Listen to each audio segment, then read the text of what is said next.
You may be as comfortable with your camera as you are with your oldest friends. You've learned how to take beautiful pictures. In fact, your eye has been trained to constantly look for interesting photographs. Making photographs is really a three-part process. Until now, you've concentrated on using all the tools available to you to take the kinds of pictures that make you feel proud. But you probably left 2/3 of the process to someone else. That is, developing your film and printing your pictures. Leaving developing and printing to someone else is fine for some photographers, but not for me. There's a whole world of creative techniques you can use in the darkroom. No one else can guess your feelings, your emotions, your attitudes, all the things you want your finished print to say. To really achieve these things, you've got to get into the darkroom yourself, and that's where we're going in this videotape. Hi, I'm Brian Ratty, and I'll be your host as we explore the fascinating world of the darkroom. Having your own darkroom or working in a darkroom is really easy, and most importantly, it's quite enjoyable. There are so many creative methods and techniques that you can learn. Over the years, I've made literally thousands of different black and white and color prints from over hundreds of different negatives. What never ceases to amaze me is how enjoyable and challenging it is each and every time. If you build your own darkroom environment, it can cost you from as little as $300 to over $3,000. Darkrooms can be as small as a closet or as large as a spare room. It's really up to you. Later on in this videotape, I'll show you in detail how to process film, make proof sheets, and enlargements. Right now, though, I want to illustrate just how easy it is to make an 8x10 black and white print. I've selected a normal negative from my negative file. This negative was exposed and processed correctly. Later on, I'll show you how you can identify a good normal negative. First, I'll place it in the enlarger. Previously, I've made a test strip, so I know what my basic exposure is going to be. I'll set my enlarger lens to f16, my timer to 12 seconds, and I'll go to my focus light. At this point, the rest of the procedure is done under safe light conditions.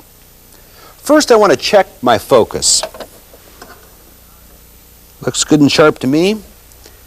Now I will go to the time mode of my timer, take a piece of photographic paper, place it in the easel,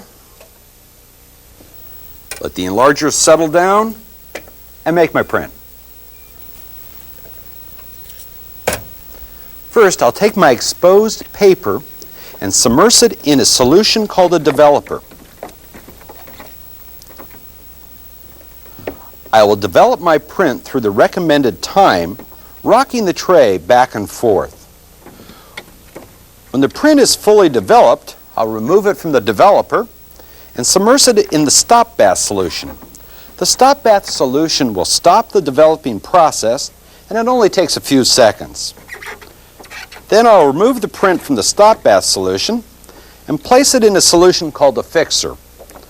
The fixer makes the print no longer sensitive to white light, therefore I can turn on the house lights and view my handiwork. After a few minutes in the fixing solution, I'll thoroughly wash and dry my print. It's really quite that simple, a few minutes from start to finish. Developing your own darkroom skills will make you even a better photographer. More importantly, you'll find a dramatic sense of accomplishment, knowing that the finished print is truly yours.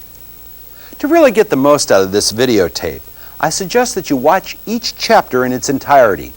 Then review each section again, pausing the tape and taking notes whenever necessary. After that, you can refer back to the tape as many times as you think necessary. Okay, let's get started.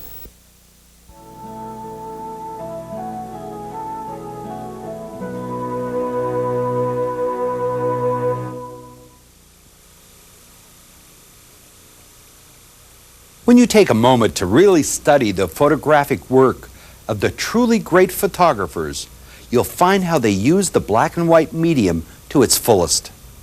In fact, to me, there's no finer medium in photography than black and white.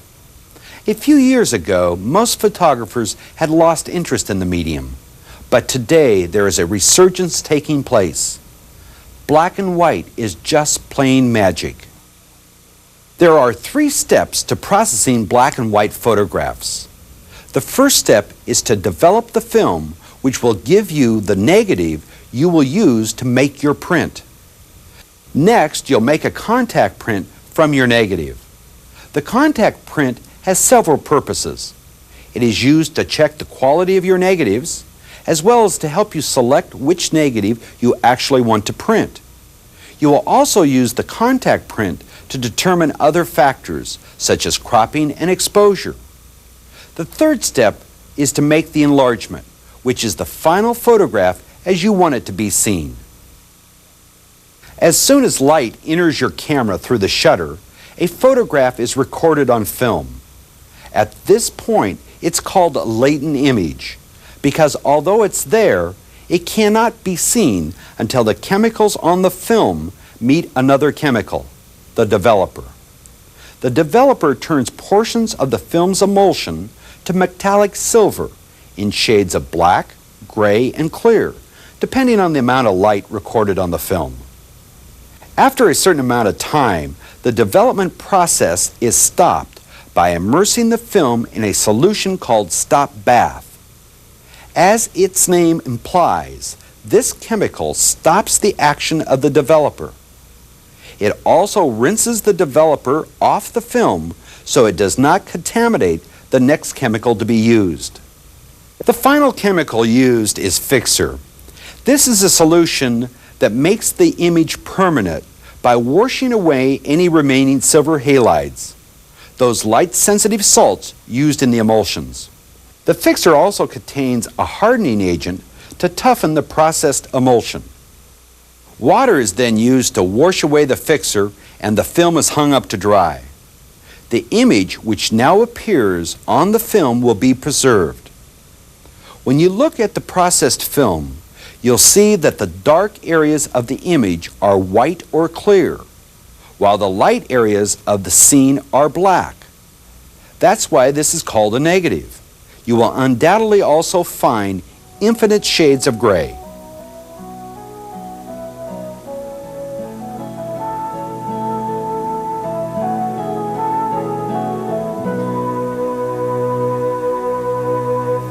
Darkrooms come in many sizes and shapes. Some cost thousands of dollars, while others only a few hundred.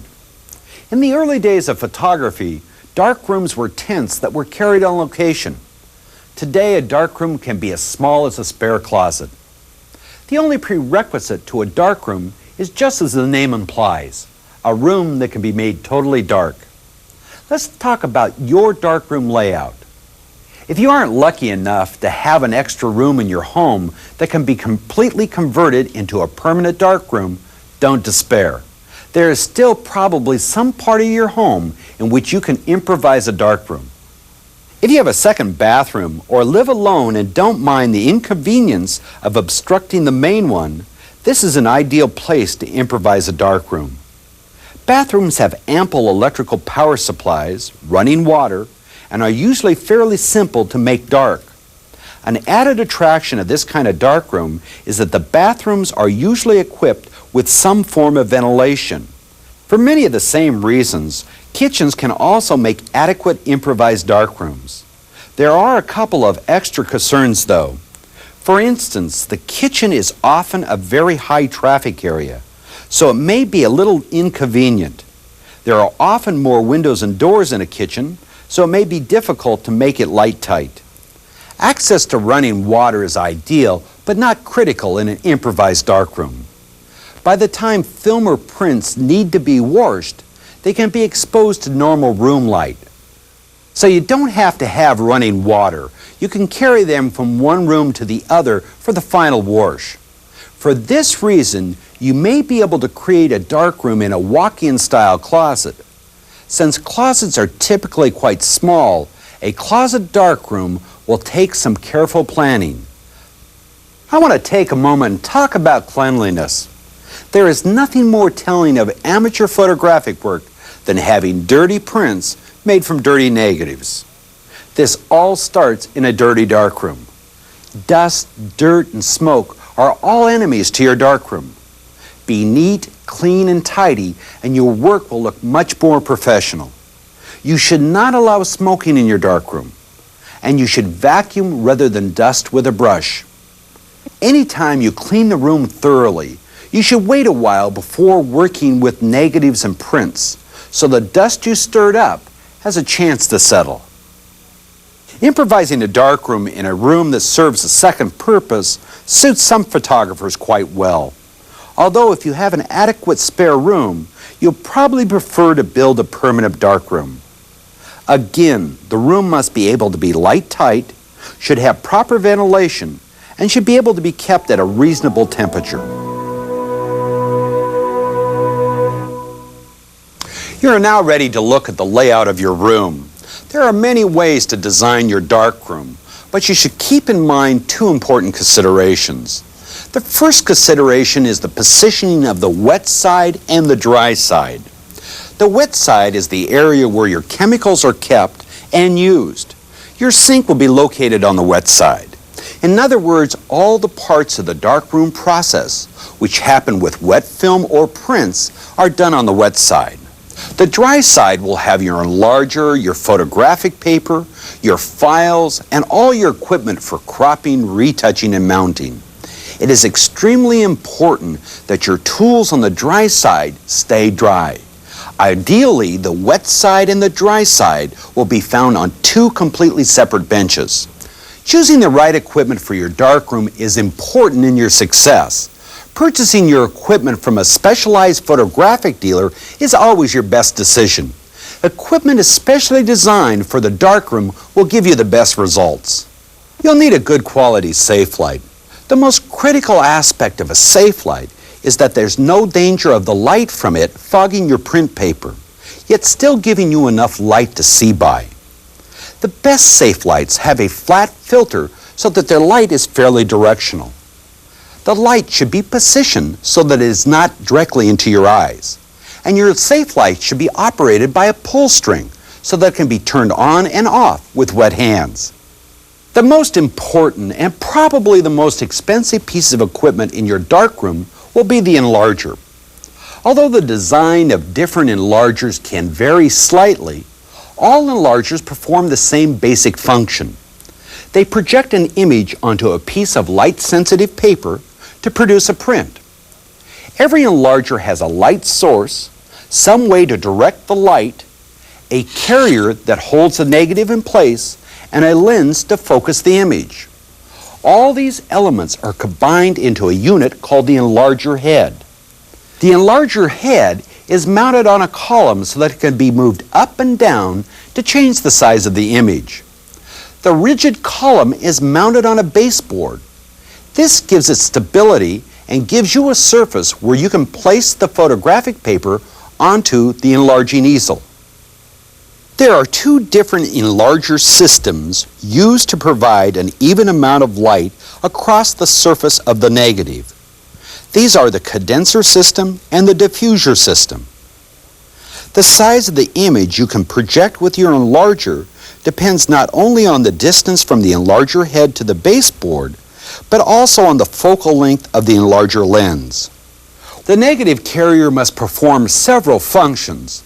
It must hold the negative flat and move into place without the possibility of scratching the negative. It should be dust-free, light-tight, and should not crop too much of the negative as it's held into place. There are two designs for negative carriers, with and without glass. While glass carriers are very good for holding the negative perfectly flat, there are a couple of potential problems. It's very easy for the glass in the carrier to become scratched or trap dust, which might show in your final print. It can also distort the image if the right type of optical glass is not used. Most photographers use glassless negative carriers. These can be made out of metal, plastic, or even black cardboard. One important thing to make sure is that your carrier holds your negative as flat as possible without cropping too much of the image area, and that the negative carrier easily fits into your enlarger. Your enlarger must produce sharp prints. If the enlarger head is not completely free of vibrations, your prints will undoubtedly be blurred. So it's important that your enlarger has a very stable column. Whenever your enlarger is not being used, it should be covered. The lens should be kept clean with lens tissue or a soft blower brush. Check for dust on the condensers with a soft brush. Enlarging easels, also known as masking frames or printing frames, are used to hold a piece of photographic paper in place while projecting an image. There are two basic designs of these easels. The first type of easels gives a white border around your print. A second type of easel gives you a borderless print. The print is held in place either by friction or a sticky surface on the easel. To process your exposed film into negatives, you'll need a couple pieces of equipment. First, the film must be taken from its cassette and loaded onto a reel. Reels are designed to hold the film apart so the chemicals can move freely all the way through the exposed film. Because of their proven durability, most photographers prefer the non-adjustable stainless steel reels. You'll also need a development tank. These tanks are available in both plastic and stainless steel. Some stainless steel tanks have plastic lids, which form a tighter seal than the stainless steel lids. This is important when you're agitating the tank during the development process so that the chemicals don't leak out. There are also available a range of sizes from 1 to 14 reels. Most photographers find a 2-reel tank works best for their needs. Whenever developing or printing in the darkroom, timing is everything. So an adequate timer for the darkroom is critical. An inexpensive clock timer is probably good enough for processing film and prints, as long as the dial is large enough and clear enough to be seen under safe light conditions. However, when using the enlarger, your timing needs need to be precise. For this reason, an electric timer, which can be set to turn the enlarger on and off, is preferred. Make sure the timer you choose for enlarging can be operated by a light touch. Your enlarger timer should be able to be set for as short as 1 second and up to a minimum of 100 seconds. No matter how sharp or crisp your original negative, the image projected from your enlarger must be equally focused for a high-quality print. For this reason, a focusing magnifier can become an important tool. You may be able to achieve accurate focus with the naked eye, assuming you have a very accurate vision and are not as old as I am, but with all the designs of focusing magnifiers available to you, it may be beneficial to have a little help. Focusing magnifiers reflect some of the light from the enlarger to an eyepiece. In turn, it magnifies the reflected image. The magnifier sits on the same surface on which you will be printing and focuses on that plane. For very large prints, a magnifier is essential. Developing prints is done in trays. The most common and practical material for trays is thick gauge plastic. Stainless steel trays are virtually indestructible, but their cost may be too high for the amateur photographer. You should use trays one size larger than the largest print you'll be making. This gives you plenty of room to grip the print with tongs. Another good suggestion is to use different color trays for each solution used. This will help you keep track of the different solutions. Always use the same tray with the same solution. Most manufacturers sell different color trays in groups of 3 for just this purpose. The temperature of the developing solution is extremely critical and important that it be kept at a constant level. For this reason, you'll need a thermometer. There are 3 types of photographic thermometers: a glass tube filled with mercury or alcohol, a metal tube with a dial and a pointer, and an electronic thermometer with a digital readout. No matter which thermometer you choose, avoid the temptation to use it as a stirring rod. Thermometers are very fragile and should be handled with care. Washing prints and negatives is essential if you want them to last. Some photographers have been known to be a little careless with this step. If prints and negatives are not completely washed of all the residue chemicals, a couple of problems occur. First of all, over time, the chemicals left on the prints and negatives will cause them to deteriorate, and they will contaminate the other prints and negatives they come into contact with. To eliminate these problems, a print washer is very important. The key to a good print washing is making sure that the prints in the wash do not come in contact with each other, and that the water is constantly circulating and being changed. When you buy a print washer, it is important that you choose one that is bigger than the largest size print you'll be making regularly. We've talked a little bit about darkroom safety and cleanliness. These are very important points and worth mentioning again.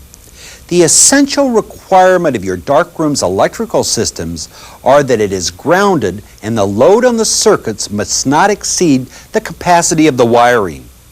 If you install your own wiring, take great care that your electrical lines are not near water pipes or taps that could leak water.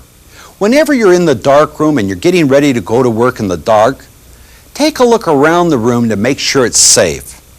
Close any open cupboards where you might bang your head. Put knives and blades away. Don't have any materials on the edge of the counters that could be knocked off. Put bottles of chemicals away. Don't leave them on the floor where you could kick them. Remember, any hazard in the light is much worse under low light or no light conditions.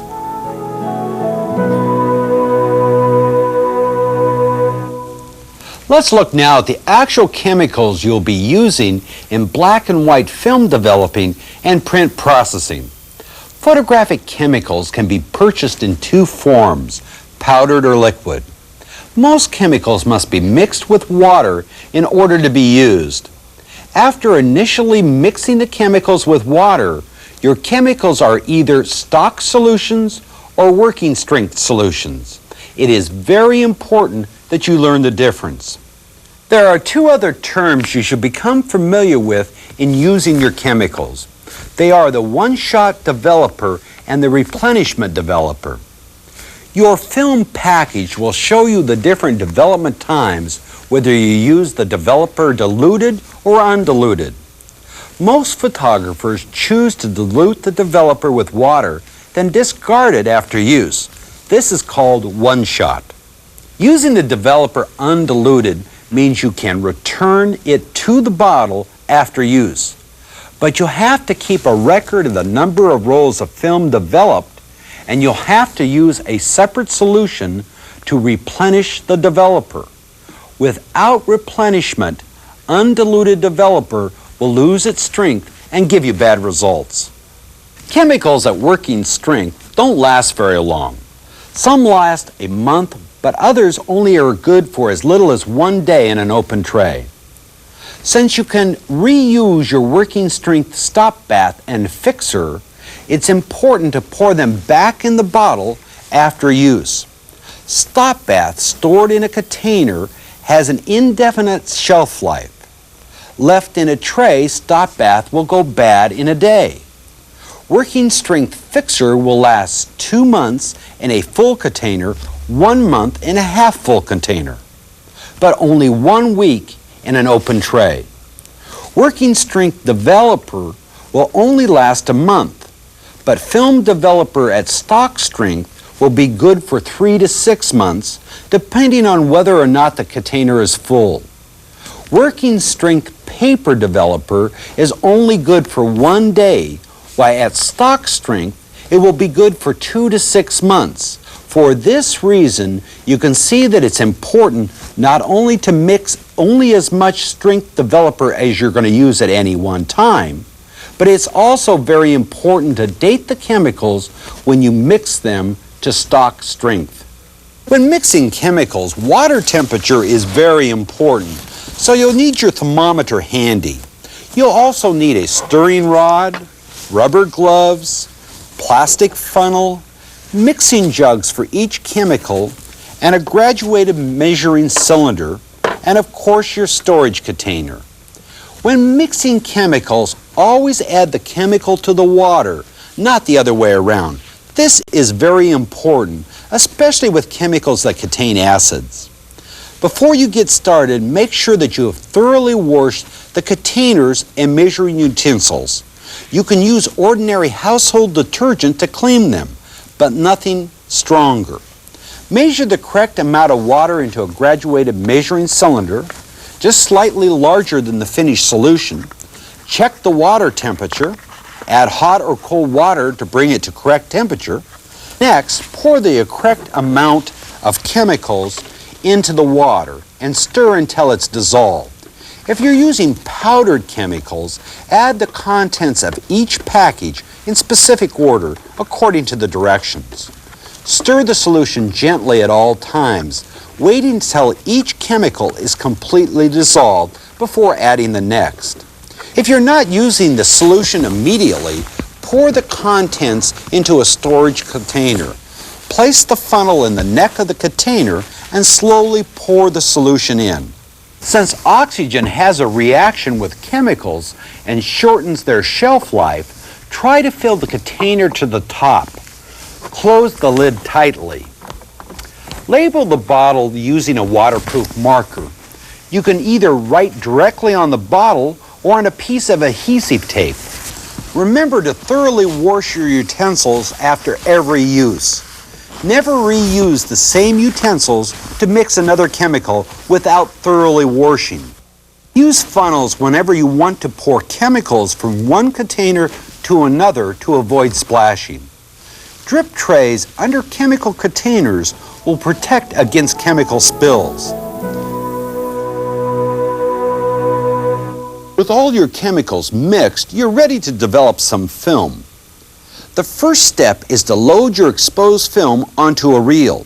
For the purpose of this demonstration, I'll be using an outdated canister of film, which I'll load in the light so that you can see the procedure.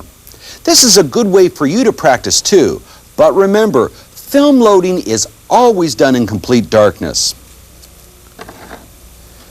Make sure that your tools you'll need for film loading, such as scissors and cassette opener, are handy. It's a good idea to hang them from a string attached to your workbench so that you'll always know where they are. Your first step is to prepare the film. Let's start with 35mm film. If the tongue of the film is still sticking out of the cassette, you can cut off the tongue with the light still on. If the tongue has been wound inside the cassette, you'll have to cut it by feel in the dark. As soon as the film is loaded, you'll tear the film away from the cassette spool.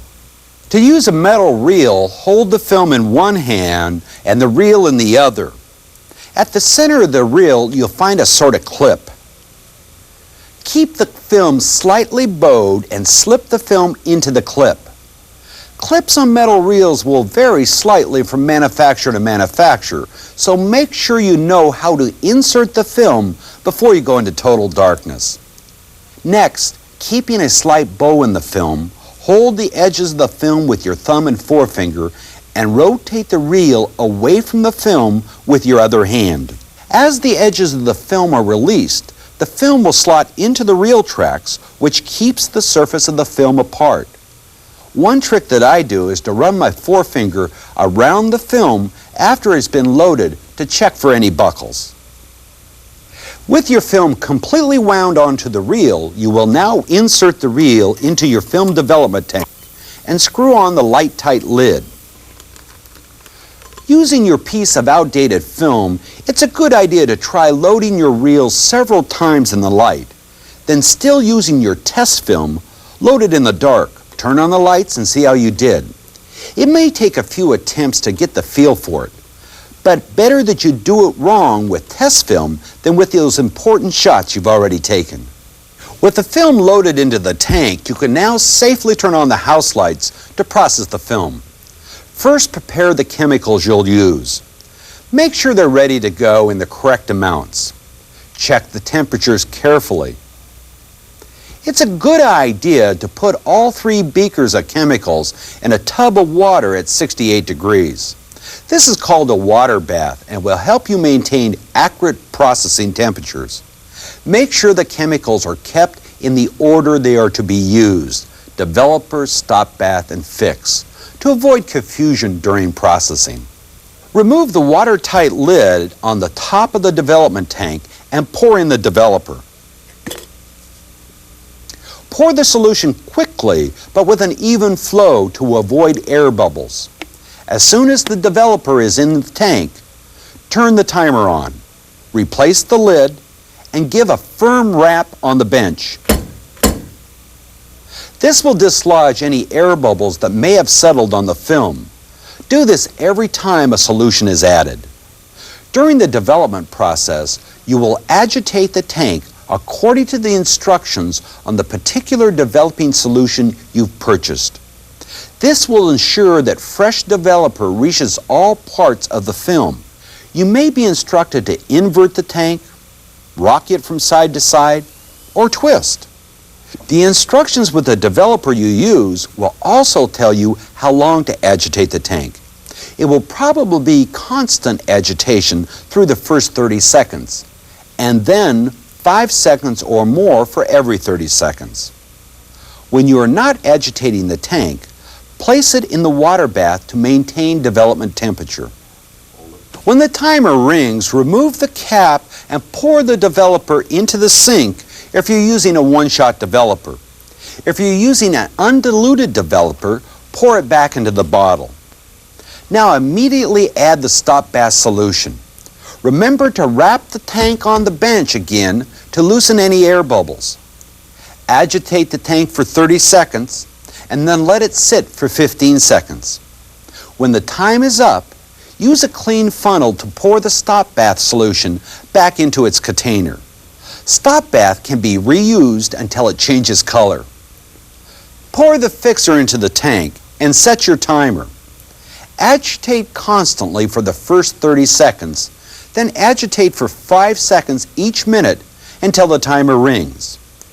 When the fixer is halfway completed, you can expose the film to light. You should open the tank and check to see that the milkiness has cleared and that the film is almost black. Continue to fix. When the timer rings, pour the fixer back into its storage container.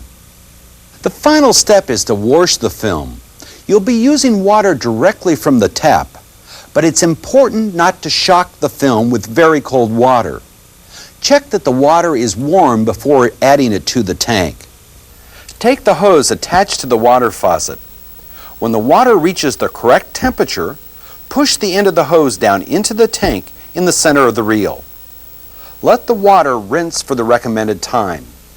When the time is up, turn off the tap, but do not drain the water. Add the recommended amount of wetting agent, such as Kodak's PhotoFlow. Shake the tank for 30 seconds. Then continue to shake the tank upside down to allow the water to run down the drain.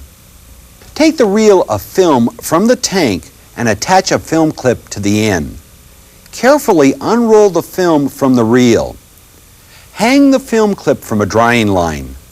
Attach another film clip to the other end of the film to prevent the film from curling as it dries. Dry the film in a dust-free area away from direct heat. As soon as the film is dry, cut it into strips to fit into a negative sheet. You can scratch the film if you attempt to roll it for storage. Now let's see how we've done. You'll need a magnifying glass, a light-colored work area, and a bright light. Take a good long look at the negatives. A good negative will show a full range of tones from dark to light. The deepest shadow area of your shot should look as clear as the unexposed film. You should find good detail throughout the image, and you should have a vast range of grays. Examine the negative for marks and scratches. Remember, there's no substitute for a good negative. Mediocre prints often come from weak or poor quality negatives. So take care to know what you're looking for in a quality negative, and strive for that each time you develop film. When you examine your negative, you'll see that one side is shiny, that's the base side. The other side, which is dull, is the emulsion side. As we move into the next chapter, printing, keep this in mind, as we always make prints with the emulsion side of the film to the emulsion side of our photographic paper.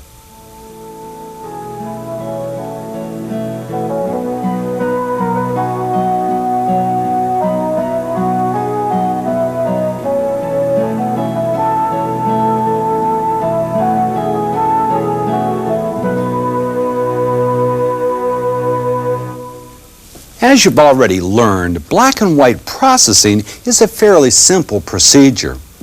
There is a real thrill in seeing your film in negative form for the first time.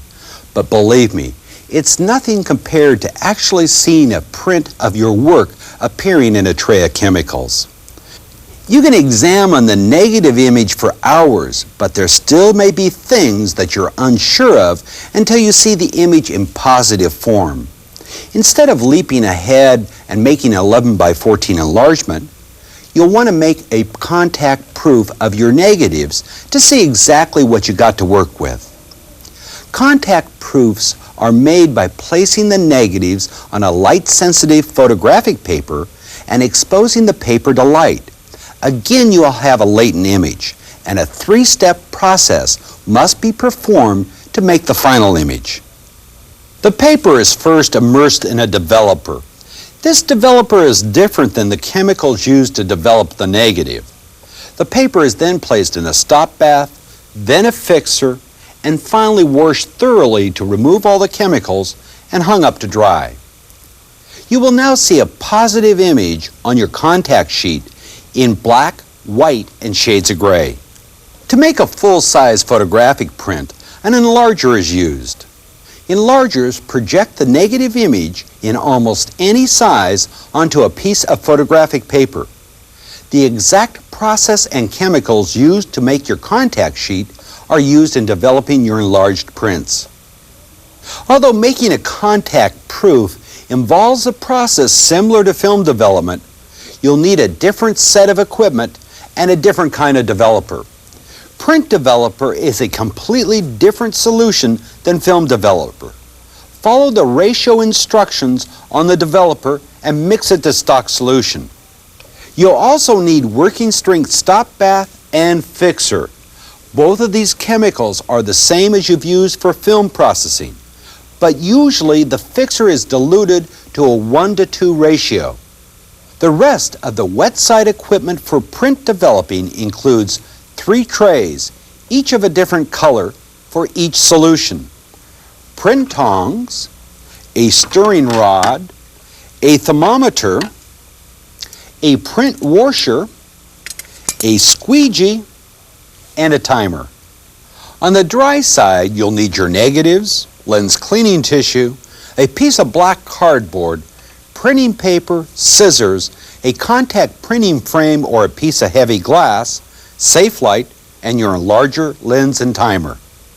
Before you begin to make a contact proof, you'll want to set up the wet side. When you make a contact proof, you'll be working under safe light conditions, and I can assure you, you don't want to be mixing chemicals under a safe light. So let's prepare the wet side. Dilute your developer solution as directed and pour into the developer tray.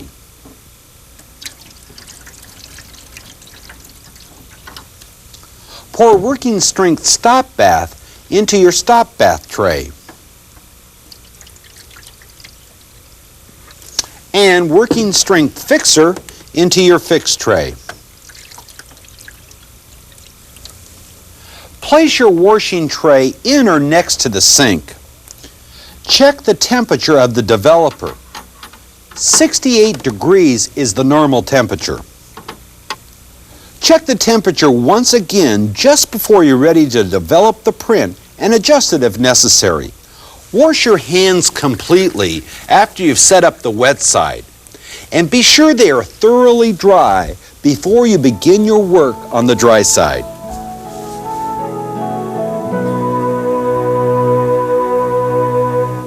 Now move to the dry side. Clean your contact print frame or piece of glass with lens cleaner or plain water. Set the aperture of your enlarger to f8. Position the frame or piece of glass on the baseboard. Turn the enlarger on and move the head up and down until the cone of light covers an area just larger than the frame or glass. It might be easier for you to see what you're doing with the room lights off. To set the focus, place an empty negative carrier into the enlarger. Project the image onto the baseboard and bring its edges into focus. Check your frame again to be sure it is centered and all four corners are within the light of the enlarger. Turn the enlarger off. Now go to Safe Light Conditions. Take a sheet of printing paper from the box. Place the paper emulsion side up across the printing frame. The emulsion side is the shiny side. Place 1 or 2 strips of negatives on the test paper, shiny side up, and then place the glass on top without disturbing the negatives. To test the exposure for the contact print, you will need your piece of black cardboard. In 5-second intervals, you will start covering sections of the test paper. Turn the enlarger light on. After 5 seconds of exposing the entire piece of paper, bring in the cardboard so it covers 1/5 of the strip. After 10 seconds, cover another 1/5. Continue on until you reach 25 seconds and the entire strip is covered. Then turn the enlarger off. This test will tell you which exposure will give you the best contact print. Continue working under safe lights as you move to the wet side. Set your timer for the correct length to develop. Hold your test by the edges and slip it quickly into the developer solution, emulsion side up. Turn the timer on. Rock the developing tray back and forth for the entire development time, which will be about 1 minute. After about 20 or 30 seconds, you'll start to see an image appear. Don't worry if the image looks dark at this point. When the timer rings, take the paper out of the developer solution with your print tongs. Let it drain off. When fully drained, put the print into the stop bath solution. Take care not to let the tongs dip into the stop bath solution because they're now contaminated with developer. Set your timer for 30 seconds. Rock the tray of the stop bath for the full 30 seconds. Using a clean pair of tongs, take the print from the stop bath and let it drain. Now place the print in the fixer. Start the timer for the recommended amount of time, probably about 2 minutes. Rock the tray frequently throughout the fixer stage. You can turn on the room lights after about 30 seconds, but be sure to continue fixing for the full time. When time is up, remove the strip from the fixer with a third pair of tongs. You can now place the strip in a wash tray. Let it wash for about 4 minutes, and then remove the strip and squeegee it dry. Your washing time will be different if you're using anything other than resin-coated paper. Check the manufacturer's instructions for washing time. Let's now examine the test. The best way to tell the correct exposure for your contact print is by looking at the sprocket holes. As you can see, the sprocket holes in this area, which were exposed for 5 seconds, are much darker than the area around them. If you use this time to expose the entire proof, the image would be much too light. Moving along the strip, we see that 10 seconds is still not quite enough. 15 seconds is much better because the sprocket holes are just a little darker than the area around them. This would be a good exposure for your contact print. At the other end of the test, we see that at 25 seconds, the sprocket holes are no longer visible and the image is much too dark. You may decide after looking at the test that 18 seconds would be best. Use the test as a guide to determine what you want to see in the contact print.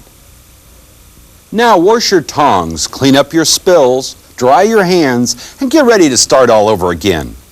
Set your enlarger timer for the correct exposure time according to your test. Go back to safe light conditions and remove a sheet of print paper.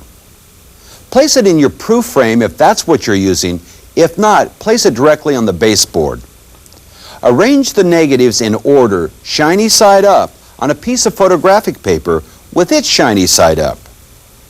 Turn on the enlarger. If your timer turns the enlarger off for you, just wait it out. If not, keep careful track of the time so that you can turn the enlarger off yourself. Remove the sheet of paper from the frame or from underneath the glass and develop the print in exactly the same way you did for the first test. Let's review those.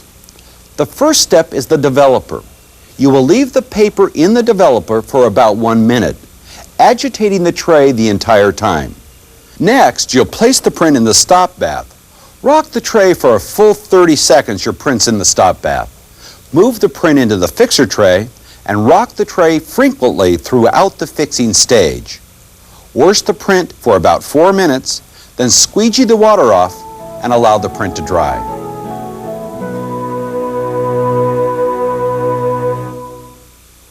Your contact proof is useful in determining what images you'll want to print, but it also serves another important function. Finding any negative months or years after it's been made can be a very difficult job unless you have a good filing system. Your negatives should remain in their storage envelopes and be kept in a 3-ring binder. You can purchase sticky strips that attach to the contact print and file them in the binder with the negatives. This will make it easier for you to locate what you're looking for. It might be even a good idea to buy some inexpensive dividers and group your negatives by date or by subject shot. You'll probably want to make an index of what you've got and give the negative envelope and the contact print the same reference number. Any system that works well for you is just fine. Of course, the main purpose of your contact proof sheet is to help you decide which, if any, of the negatives you'll want to make into larger prints. Using a magnifying glass, a China marker, and 2 pieces of L-shaped cardboard to determine cropping, it's now time to examine what you got. Working under a good reading light, examine all the prints thoroughly with the magnifying glass. Begin by eliminating any negatives that are out of focus or are ruined by a shaky camera. Also reject any shots that are over or underexposed. Look for shots that give you good contrast and tone, and also for the shots you like. Once you've chosen a shot that you feel would make a nice print, use the L-shaped cardboard to look at the composition of the print. Move the cards around in different sizes and areas. Change the format of the picture as you go. You may find that the negative will make a great print in its full size, or you may find that by cropping in slightly will give you what you're looking for. Whatever the result, when you got the best print cropping figured out, mark the cropping directly on the contact print with your China marker. Make your lines bold so you'll be able to see them for easy reference. Determining what you want to print now will save you time and print paper expense as we move on to the next step, making the enlargement.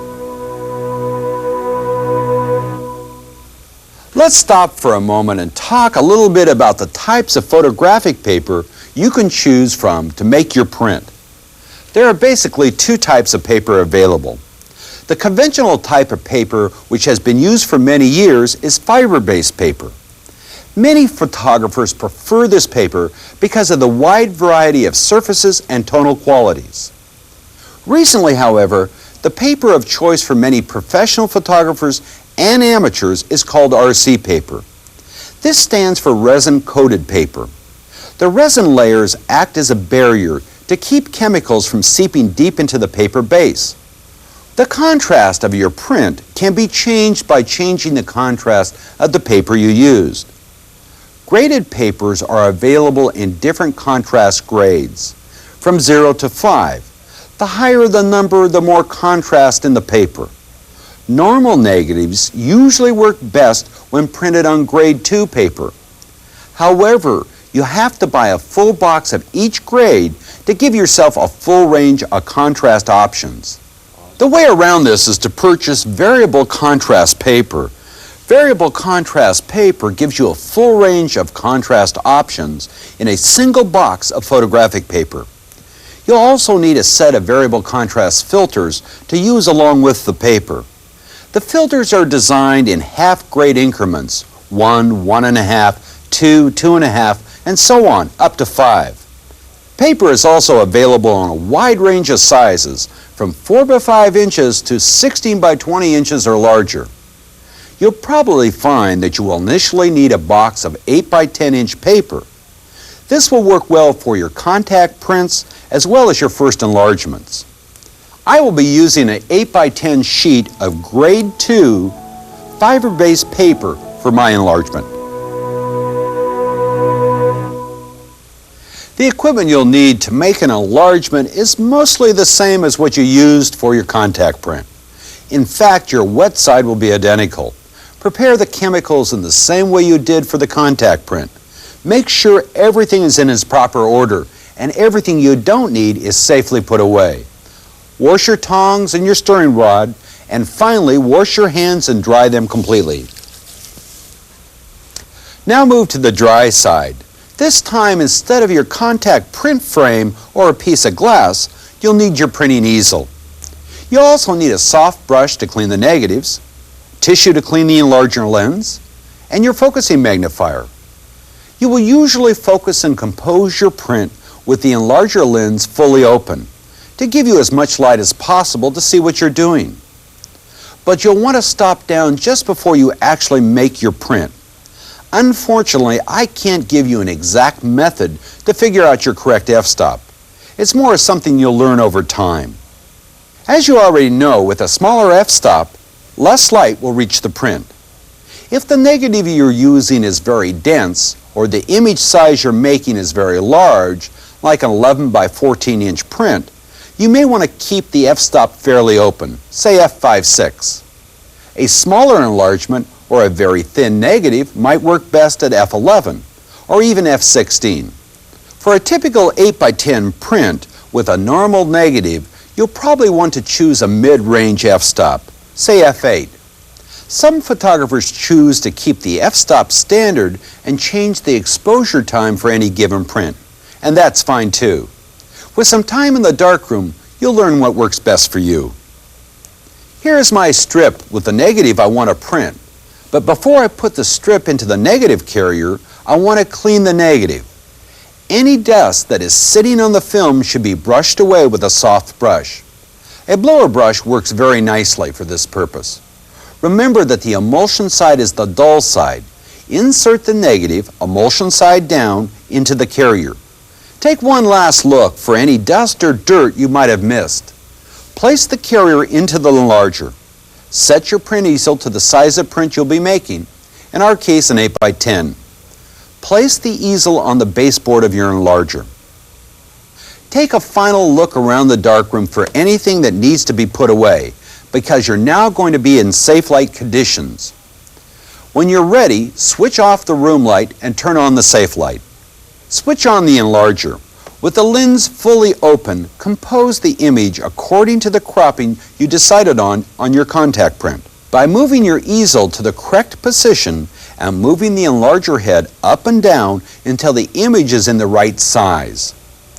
Now place the focusing magnifier on the printing easel and check the focus of your image by looking into the magnifier as you turn the focusing ring back and forth. On a small print, you may be able to adjust the focus just by looking at the image. But if there's any question about focus, use your magnifier.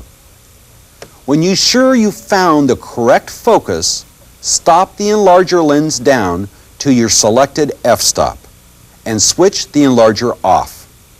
To determine the correct exposure of your print, make a test strip the same way you did for the contact print.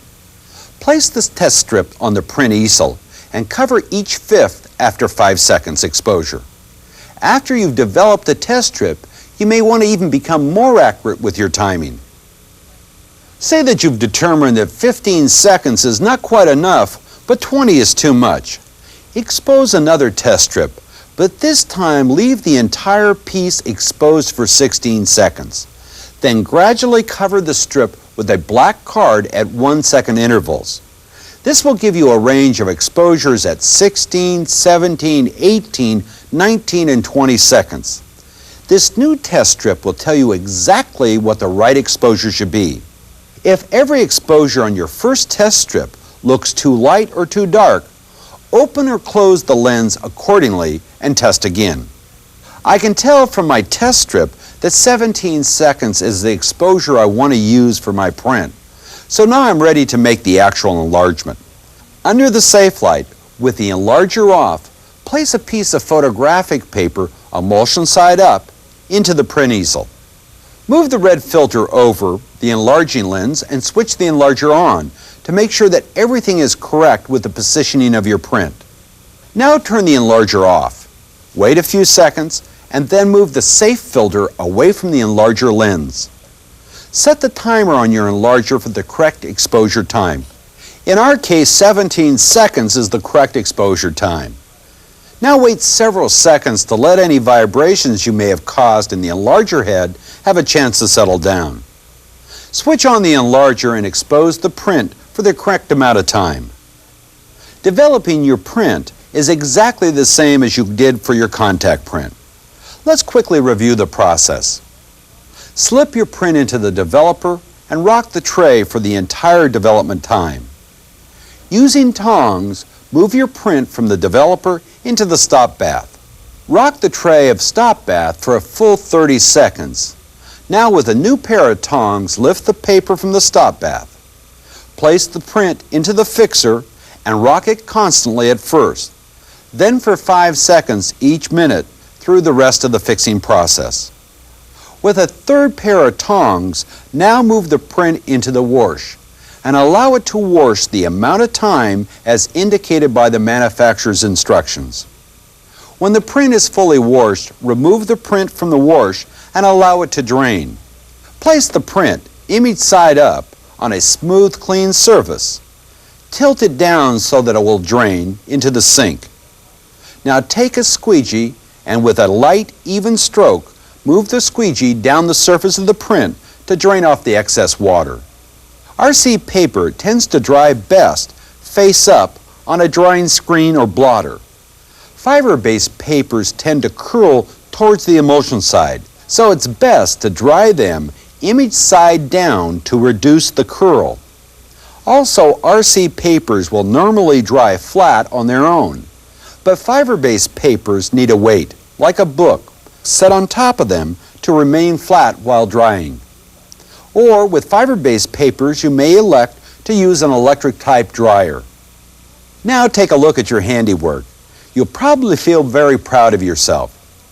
But you may not realize that there's so much more you can do with black and white printing. Next, we will detail a wide variety of effects you can accomplish in printing. We'll also look at ways to get the most out of all of your negatives through different processing and printing techniques. Before going on to improving your printing techniques, review any portion of this program again and make sure you understand the basic printing techniques. We've got a lot more to learn, and I'm sure you'll find it fascinating, challenging, and above all else, fun.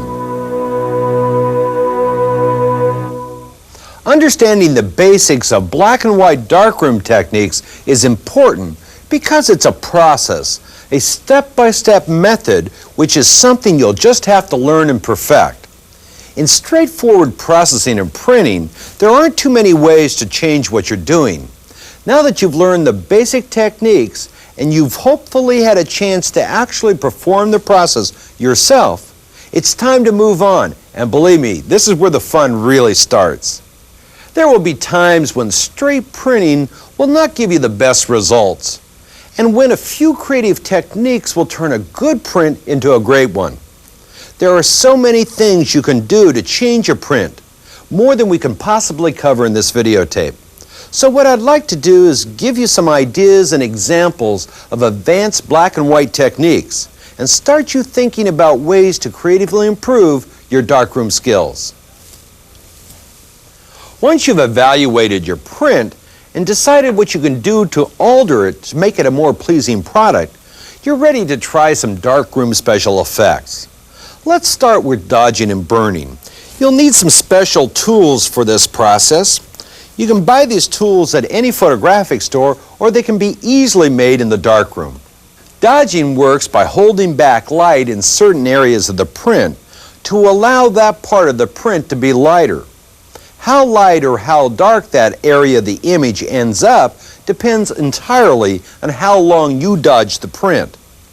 The size of the dodged area depends on the size of the tool you use to dodge and how close it is to the paper. You can see the size of the dodge when you hold it between the enlarger and the baseboard. But how do you know how long to dodge? Use your test strip along with your original finished print to determine the correct exposure for the entire print and the exposure that will look best in the area you want to dodge. So when you're dodging, use these simple techniques. Move the dodging paddle around slightly during the entire dodging time to form the soft edge around the area you're lightening. Also move the handle slowly all around so it doesn't cast a shadow long enough in any one area to be seen in the final print. First, before you put a piece of photographic paper on the easel, project the image from the enlarger onto a piece of cardboard placed on the easel. Trace around the area you want to dodge. Then cut out the piece of cardboard, mount it on a wire, and use this as your dodging tool. If the area to be dodged is at the edge of the print, you can simply hold the cardboard in your hand. But if it's in the center of the image, you'll probably want to mount the cardboard tool on a piece of wire. Burning is the opposite of dodging. Burning is a technique used to darken specific areas of an image while holding light back from the rest of the image. Burning is normally done with a burn-in card, which consists of a piece of cardboard with a hole cut in the center. You can control the size of the burn with the size of the opening on the card and its distance from the photographic paper. As in dodging, to keep the burned area from having a hard, unnatural edge, the card should be moved slightly during the entire time of the burn. To determine the correct exposure time for the burn, use your test strip. Burning, like dodging, can be done with the irregular shapes in the cardboard. Again, project the image onto the cardboard and trace the area you want to burn. Using the cardboard with a cutout of your tracing, you can now burn in specific areas. You'll find many different things that can be achieved from burning and dodging. As you bring out certain areas of a photograph, you may find that you'll want to mix techniques to find exactly the right effect.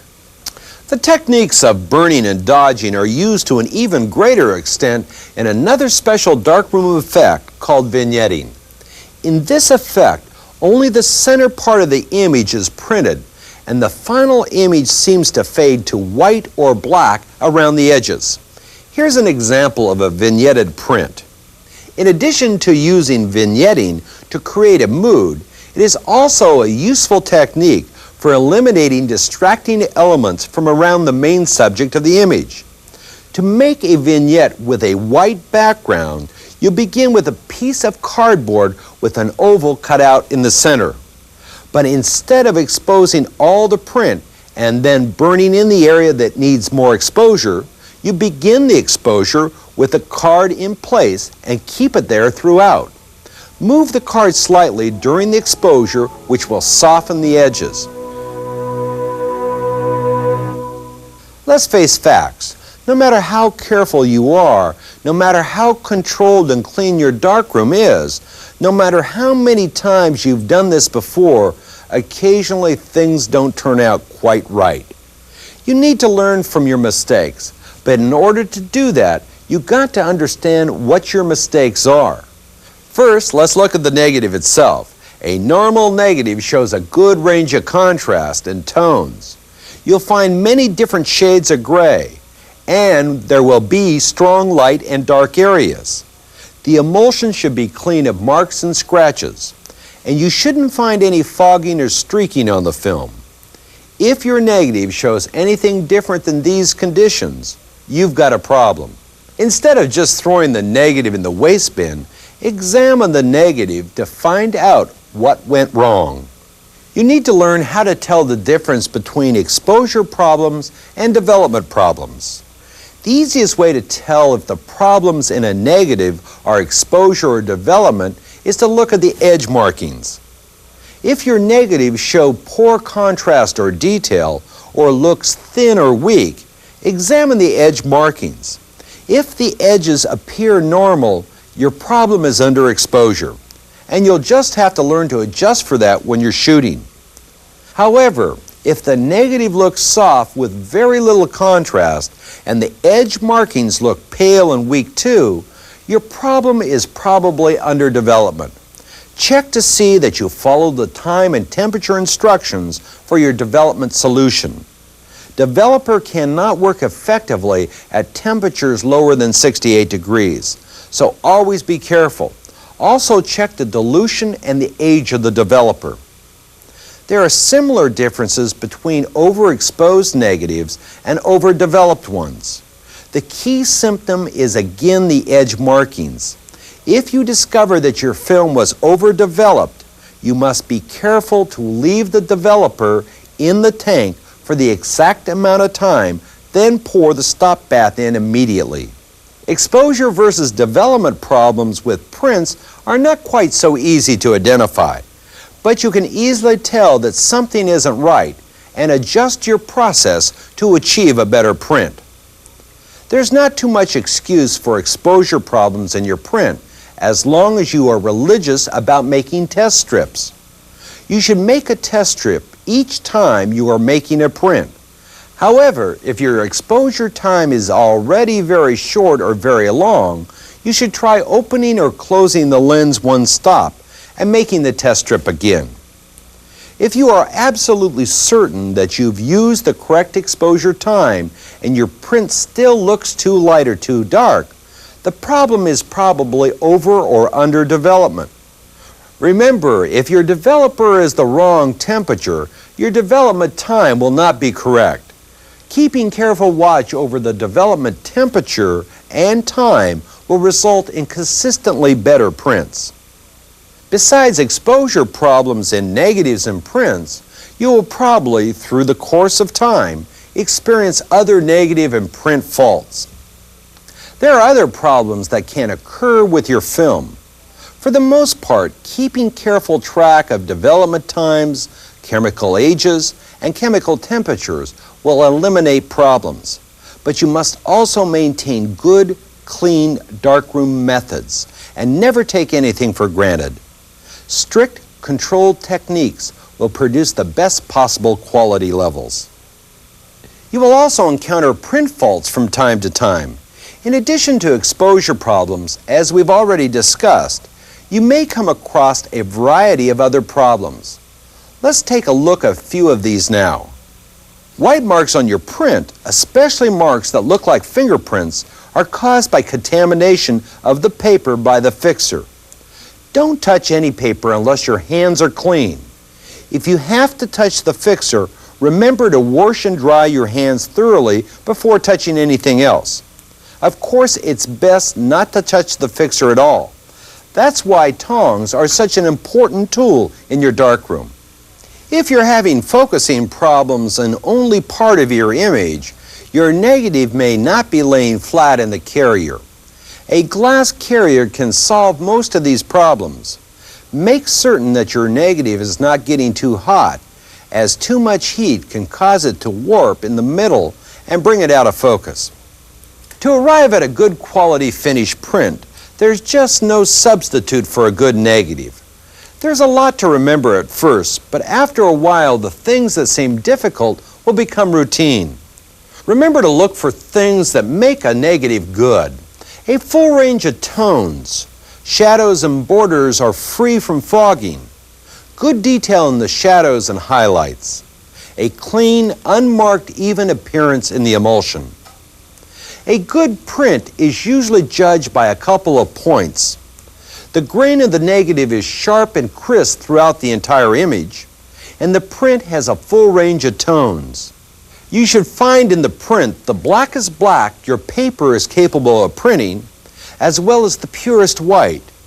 You should also find a full range of tones between, with every possible shade of gray imaginable. I have a rule of thumb I like to use when looking at prints and negatives. Don't ever settle for less than the best you can get. If it takes you several tries to get the perfect print, that's perfectly okay. In fact, it's pretty normal. There aren't too many professional photographers out there who hit a prize winner in the first attempt. Don't get discouraged. Now you know what to look for in a great print, and you'll get better and better with time and practice in your own darkroom. A black and white darkroom can give you years of enjoyment. You'll probably find yourself going back to negatives you haven't even thought of in a very long time, just to see what special effects you can create with them. Old shots will have new life because of all the new techniques you've developed. Now that you're a pro in black and white developing and printing, the natural move is to begin looking at the color process. In our next chapter, we'll take an overall look at color film processing and printing. Many of the techniques used in color are similar to what you've learned in black and white, while some are quite different. But you shouldn't shy away just because it's color film. It's still just a process and one that you can learn and enjoy.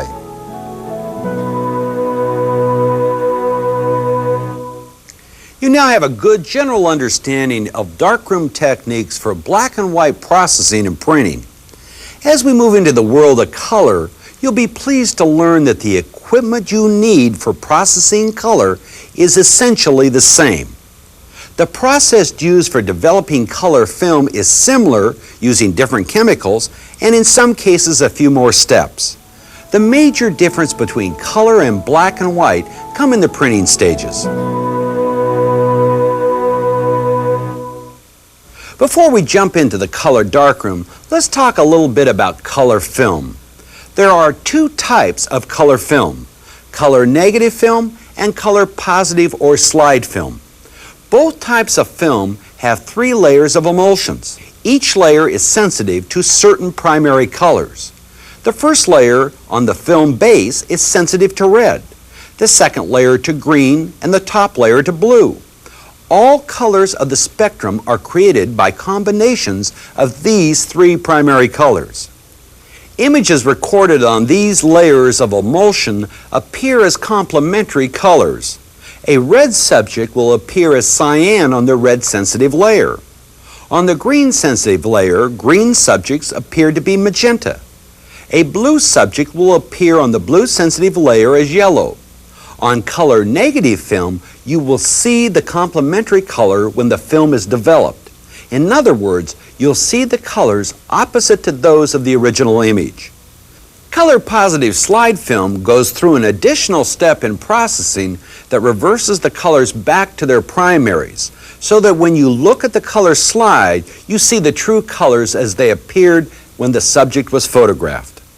The most important thing to remember in color film processing is that with certain kinds of chemicals, you cannot even ignore a ½ degree change in temperature of the chemical.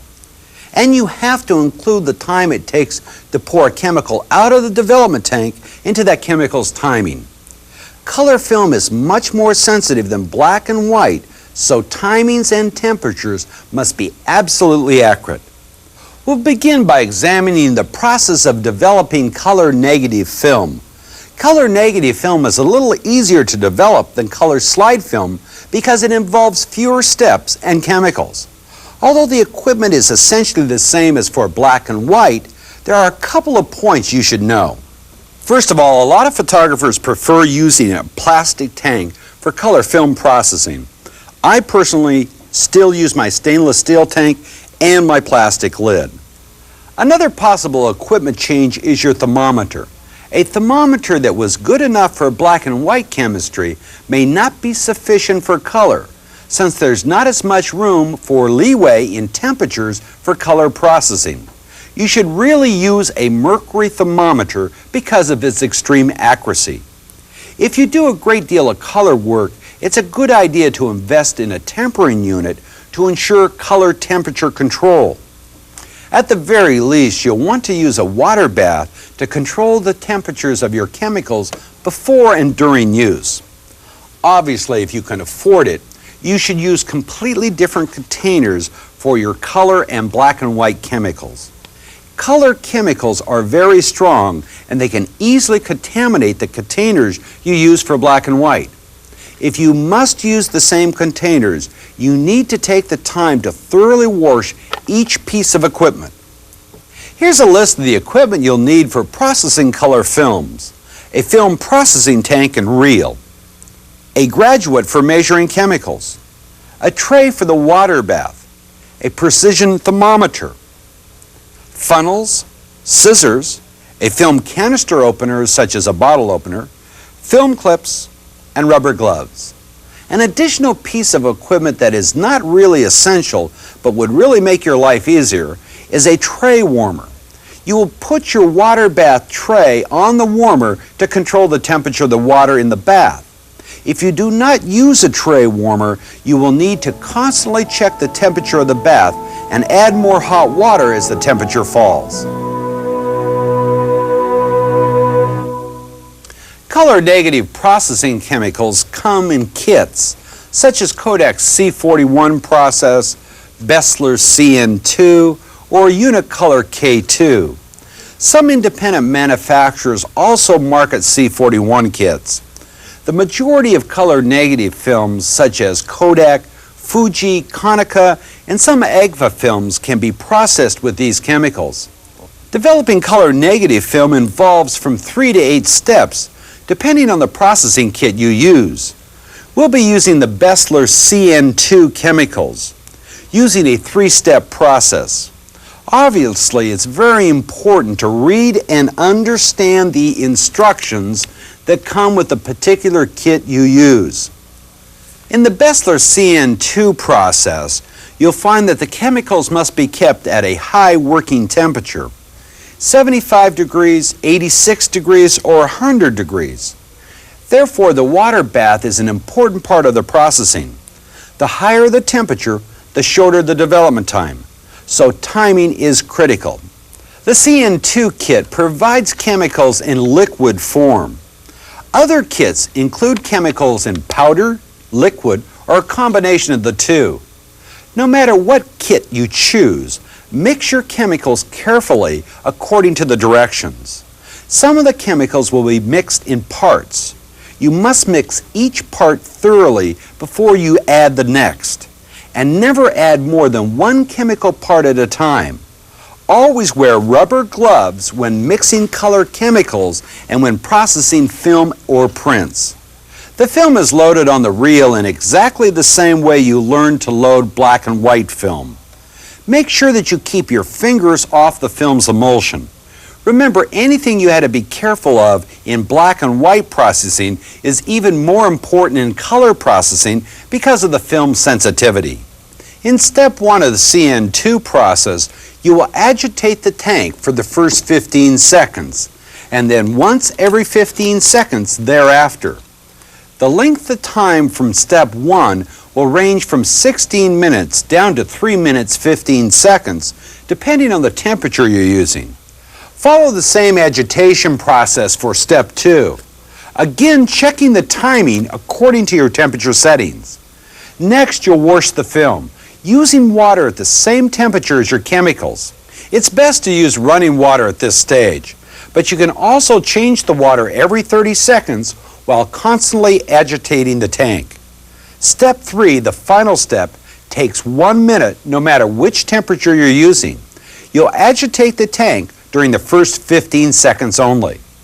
If you're using a process other than CN2, such as Kodak C41, you may find that you have an intermediate bath step and wash step between the developer and bleach. And some C41 processes by independent manufacturers combine the bleach and fix steps. So it's very important to not only use the correct processing kit for the film you use, but to carefully follow the instructions that come with your kit. Developing color positive or slide film is a little more complicated than color negative film, but you shouldn't shy away from it just because of that. Color slide film involves 2 significant extra steps. As you know, color negative film goes directly into the color developer, which forms colored dyes in the exposed part of the image. but color slide film is first developed to give a black and white negative image. The black and white image is then reversed to a positive before it can be color developed. This is why sometimes you hear color positive film referred to as reversal film. In color slide processing, there are two possible ways to accomplish this reversal. In the processing method called E6, the reversal is achieved chemically with a solution called reversal bath. The slide developing process called P41 is a little more complicated. To achieve the reversal using this method, the film is briefly removed from the tank and fogged by white light. Temperature and timing are even more critical in color slide developing than they were for color negatives. The simple truth is that your color slide is the finished product, and you don't have as much room for corrections as you do when you print from a color negative. You need to begin with the same equipment that we discussed for color negative processing. However, I don't think that you'll want to consider a tray warmer as an optional piece of equipment. Controlling temperatures to within a ½ degree fluctuation is critical to the development process. Let's walk through the Bessler CS6 process. Of course, begin by carefully mixing your chemical solutions. Place the containers of chemicals in water bath of 86, 93, 100, or 108 degrees, and let them come to the correct processing temperature. Stabilize the temperature of chemicals by adding hot or cold water to the bath. Consult carefully the instructions that come with your processing kit for instructions on chemical mixing as well as processing times and temperature ranges. To really give your slides the most protection possible, you may want to use glass mounts. The sprocket holes of your film fits onto pegs, and then the mount snaps shut. Glass mounts are a little tricky to keep clean. You should clean the mount thoroughly inside and out using a soft, lint-free cloth before placing your film in it. There are also plastic and cardboard mounts for your slides. Using plastic slide mounts, you can just slip the film chip in, while on cardboard slide mounts, you may have to heat seal them. Printing color enlargements today is certainly not as difficult and complicated as it used to be. In fact, the development process has become improved so much that printing is as quick and almost as easy as black and white. Color prints are processed in a light-tight drum instead of development trays, so the entire development process can be done in normal room lighting. Printing from color negatives is different than printing from color slides. Different steps, different chemistry. We'll start by learning the techniques and steps involved in printing from your color negative. There is one big difference between making color prints and making black and white prints. Not only are you controlling the density of the print by exposure, you must also control the color balance of the print. The white light projected from your enlarger is actually made up of almost equal parts of red, green, and blue light. To control the color balance of your print, you must control the amount of each colored light which strikes your paper. This is achieved by using filters to change the amount of colored light coming from your enlarger. To control the light which hits your photographic paper, you'll use a method called subtractive filtration. Color photographic paper has 3 layers of emulsion, just like your color film, each sensitive to different primary colors. Subtractive filtrations controls the amount of red, green, and blue light which reaches your photographic paper simultaneously. Yellow, magenta, or cyan filters are placed in the light path between the enlarger and the paper. These filters come in a range of density to control the degree of color bias in the prints. The filters can be purchased as filter packs made from acetate, which are inserted into a drawer in the enlarger head, or if you're using an enlarger designed to make color prints, you will have filter wheels built into the head itself. You will never use more than 2 of the filter colors together, because all 3 colors combine to make gray. As with black and white printing, the first step is to test for exposure. You should always get your exposure set for the correct density, then begin making your adjustments for color balance. To make sure your enlarger light is roughly the right color, you should select the basic filter pack or dial-in filter settings provided within the printing paper. This will vary according to the film paper combination. If you already have an enlarger that you've been using for black and white printing, you should be all set. Most enlargers are fitted with filter drawers in the lamp house. All you will need is a set of filters in the correct size for your enlarger. To convert the white light to the colored light, you should purchase a set of filters in various densities of yellow, magenta, and cyan. You will also need a UV or ultraviolet filter, which must be used with every filter combination. If you're using a filter pack that sits in your enlarger drawer, make sure to make up the correct color pack with as few filters as possible. Bessler has come up with a way to make filtration for color printing very easy. This unit is called a dual Darkroom S. It mounts right on the top of the enlarger head and can be operated as a diffusion or condenser system. Now you simply dial in the filtration for your particular color print. In addition to a color enlarger or an enlarger filter pack combination, there is another main piece of equipment you'll need for color printing. This is the color processing drum.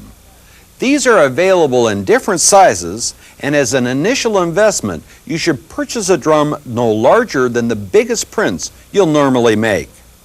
The drum is loaded with exposed photographic paper in the dark and fitted with a light tight cap. All processing then can be carried out in normal room light.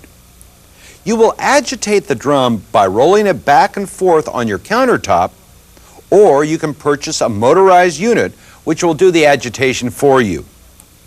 Color processing drums use very small amount of chemistry for processing your prints. So you should check the instructions that come with your drum to find the correct amount. Generally, the amount used will be about 1 3/4 fluid ounces. All color papers consist of 3 layers of emulsion, each sensitive to a different primary color. As with black and white papers, resin-coated color papers absorb a very small amount of chemical solutions and dry very quickly. Polyethylene-coated papers, known as PE papers, have the same qualities as RC papers. When you're looking for color papers, you won't find the wide selection that you did for black and white because there aren't too many manufacturers that make color paper. Whichever color paper you decide to try, make sure to purchase a compatible color processing kit. There is only one weight in color paper, medium. The finish, however, can be lustrous, glossy, or silk. You will probably be most happy with 8x10 sheets of paper to begin with, because you can cut them in half to accommodate 2 5x7 prints. The one thing to remember about color papers is that they deteriorate in heat. You should always store color papers in the refrigerator. But remember to take the packet of paper out of the refrigerator 3 hours before you intend to print on it to avoid condensation on the print surface. The color chemicals you purchase must be compatible with the paper you've chosen. Many manufacturers provide liquid concentrate chemicals in their kits, but you will find that some come in the form of powders. Whichever kit you decide to use, be sure to mix the chemicals in exact order and amounts as indicated in your kit's instructions. Make sure that each chemical is completely dissolved before you add the next. A recent breakthrough in color chemistry has made a 2-step process available for processing color prints from negatives. This kit, called a 2-step for color prints, is made by Bessler. The chemicals come in all liquid form and can be used at temperatures as low as 66 degrees. You vary the time according to the temperature of the chemicals. These chemicals work well whether you're using a motorized processor or developing the prints in a drum or open trays. With all your chemicals mixed and ready, your color processing equipment close by, your paper handy, and your enlarger set with the basic filter pack suggested for your type of paper, you can now make a color enlargement.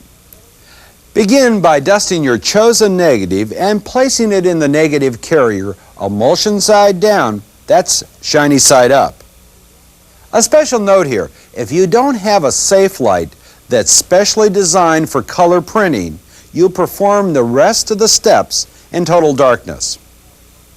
With the enlarger lens fully open, turn the room lights off and the enlarger on.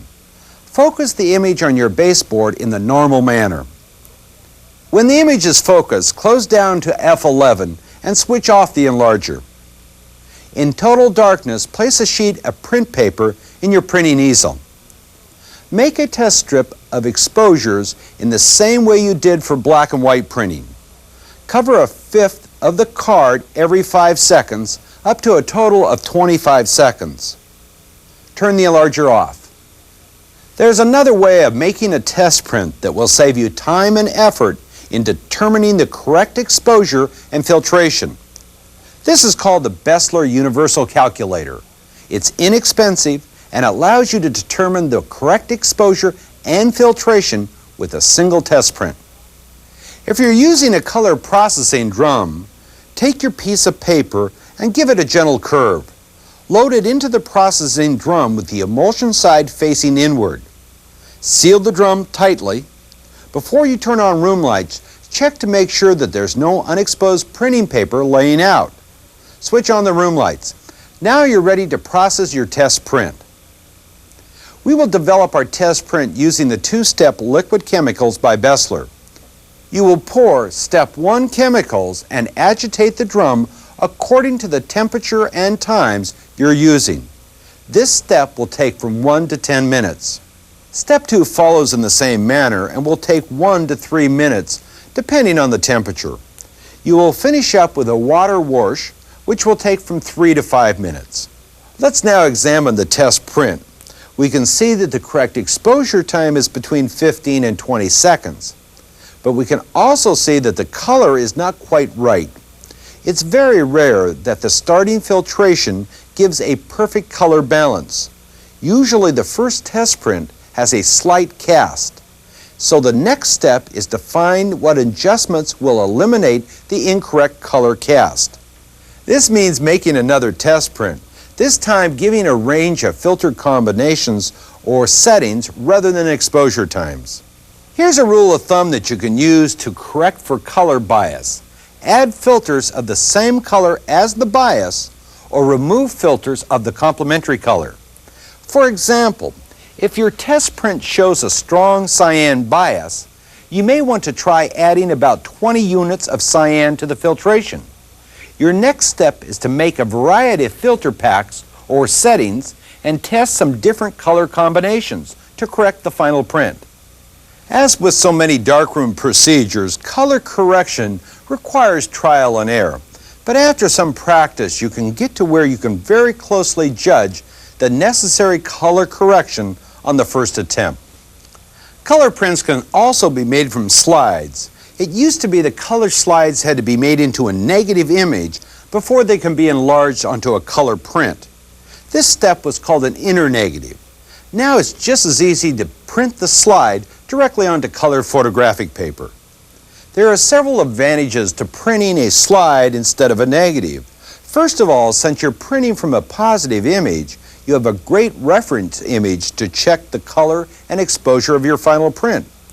Reversal paper is much more tolerant of variations in color and exposure than printing paper used with negatives. Also, by utilizing one type of slide film and one type of reversal paper, you probably won't have to spend a lot of time testing after your first print has been successfully made, since you can see the positive image before you print it. You can adjust it for some variations before you even begin your printing process. However, there's one disadvantage to printing from a colored slide. A color slide can handle a much wider brightness range than a print because the slide is viewed by transmitted light rather than reflected light. you will almost certainly lose some color saturation in your print. Choose which slide you intend to print from carefully, keeping this handicap in mind. The only piece of equipment that is different in printing from a color slide than a color negative is a specialized negative carrier which will hold the slide in its mount. The less you have to actually hold the film or the slide, the better. So obviously a negative carrier will hold the slide in its mount, will make your life much simpler. As far as the chemicals, it should already be clear to you that you'll need some special processing chemicals for either reversal paper or Chrome. The paper and processing kit you choose will give you specific instructions for exposure, basic filtration, and development times. Whether you're printing in black and white or in color, you put a lot into your finished prints. Your time, your effort, your imagination. You should take a little more time and create ways to show your prints in the best possible way. The way you choose to mount and show your work will depend a great deal on your personal preference. Here are a few tried and true suggestions of ways to really finish your prints. Dust spots that appear on the final print are the most common and fortunately the easiest to fix. Dark spots take a little more work but can be taken care of. The process of eliminating spots on the final print is called spotting. There's one thing to remember. Too much spotting can leave the print looking worse than when you started. So you want to be careful to do just enough spotting to eliminate the offending spot. Eliminating little white specks and smudges is done by darkening them with a dye which is applied to the surface of the print. Large light-colored rings on the print may be caused by water spots that have settled on the negative. These can be spotted, but it may work better to rewash the negative and make another print. The trick when spotting is to match the darkness and the color of the area surrounding the print. Mix the dye in a white dish so you can see the dye's color clearly, and use a tiny paintbrush with a very small tip to apply the dye to the print. You should work under a bright light and use a magnifying glass if necessary. Remember, it's a lot easier to add more dye than to take it off. So work in several thin coats rather than starting with one thick coat. And remember too, that the dye will look slightly darker when it's dry. So apply the coat sparingly until the dye is slightly lighter than its neighboring areas. Lightening a dark spot is a little tougher. You got 3 ways to go about this. The first is to etch them off. Using a single-edged razor blade or an X-Acto knife, take off a thin layer of the emulsion and try to eliminate the spot. Practice on a scrap print first. You may want to try bleaching out the spot. Photographic bleaches can be mixed to achieve different effects, so read the manufacturer's directions before mixing.